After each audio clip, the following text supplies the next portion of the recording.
Ardeu todo aí, ardeu, non quedou nada, aí non quedou nada. O propietario da vivenda arrasada polas lapas na parroquia chantadina de Sabadelle na madrugada do domingo facía hoxe balance dos danos materiais sufridos. O interior da vivenda deshabitada quedou completamente calcinado a raíz dun foco que se orixinou pouco antes da medianoite do sábado. Pero aínda onte os bombeiros do Parque Comarcal tiveron que afanarse en labouras preventivas, xa que a primeira hora da mañá o lume parecía querer reavivarse.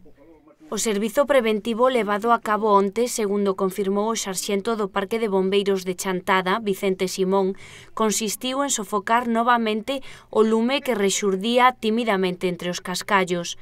Despois foron removidos e refriouse a vivenda, o voladizo e o contorno. Durante a noite anterior foron mobilizados 2 vehículos e 4 bombeiros que acudiron alertados a través da central de emerxencias. Unha veciña do lugar de Castiñeira foi a encargada de alertar o 112. Chamou un veciño que viña do dar vaca do establo e chamoume que me estaba arrendo a casa. E viñan rapid bike e viñan os bomberos, xa os bomberos e viñan os bomberos toda a noite. Mas xe de aquí ás 4 da mañá. Cando chegaron á vivenda, os bombeiros atopáronse coas chamas bastante avanzadas debido á cantidade de obxectos e material altamente combustible.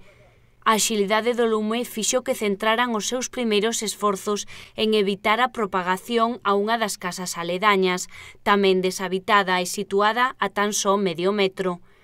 A casa calcinada contaba con suministro eléctrico e algún electrodoméstico.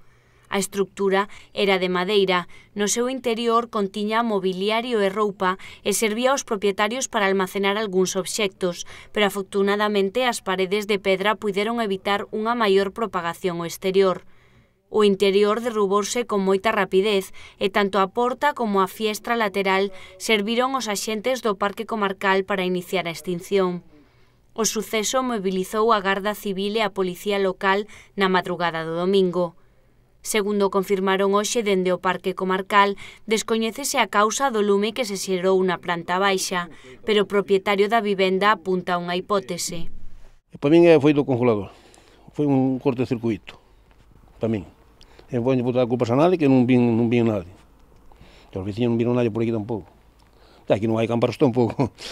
É un pueblo que non é xente boa toda.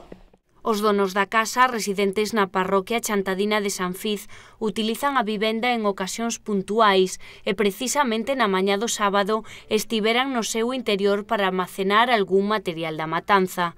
Malia as cuantiosas perdas materiais, o feito de que a casa e a zona na que se atopa estean deshabitadas evitou males maiores. Nada, non pasou nada, non pasou por lado nem por outro. Eles chegaron ás 12, zumbaron aí água, aí traballaron muchísimo, romperon a porta esta, rompina eu, para meter agua para dentro, os cristales, rompemos os cristales, sacamos aquelas ventanas. Aquí non se vía nada, que había unha fumeira que era un milagro.